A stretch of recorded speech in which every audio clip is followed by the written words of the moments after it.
வீட்ல மோட்டார் ஓடலன்னு முத்து கிட்ட சொல்றாங்க. முத்து எலக்ட்ரிஷியனுக்கு ஃபோன் பண்ணி சொல்றாரு.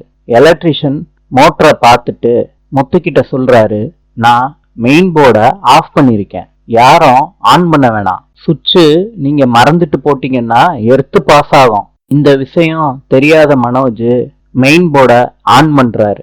விஜயாவுக்கும் இந்த விஷயம் சரியா தெரியல. அதனால சுவிட்சை ஆன் பண்றாங்க. விஜயாவுக்கும் ஷாக் அடிக்குது. அப்ப பார்வதி விஜயா வீட்டுக்கு வர்றாங்க. என்ன நடந்திருக்குன்னு தெரியாத பார்வதி விஜயா தலையாட்டுறத பார்த்துட்டு, நான் என்ன தப்பு பண்ணிட்டேன்னு நீ என்ன இப்படி தண்டிக்கிற, என்ன நீ மன்னிக்க மாட்டியா விஜயான்னு கேக்குறாங்க. அப்படியே விஜயா கைய பார்வதி பிடிக்கிறாங்க.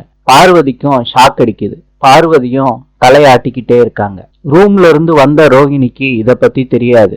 ரெண்டு பேரும் ஃப்ரெண்ட் ஆயிட்டீங்க போலன்னு ரோகிணி பார்வதி கைய பிடிக்கிறாங்க. ரோகிணிக்கும் ஷாக் அடிக்குது. ரோகிணியும் தலைய வேகமா ஆட்டுறாங்க. மனோஜ் கீழே சுவிட்ச ஆன் பண்ணிட்டு மேல வர்றாங்க. ரோகிணிய தொடுறாங்க. அவருக்கும் ஷாக் அடிக்குது.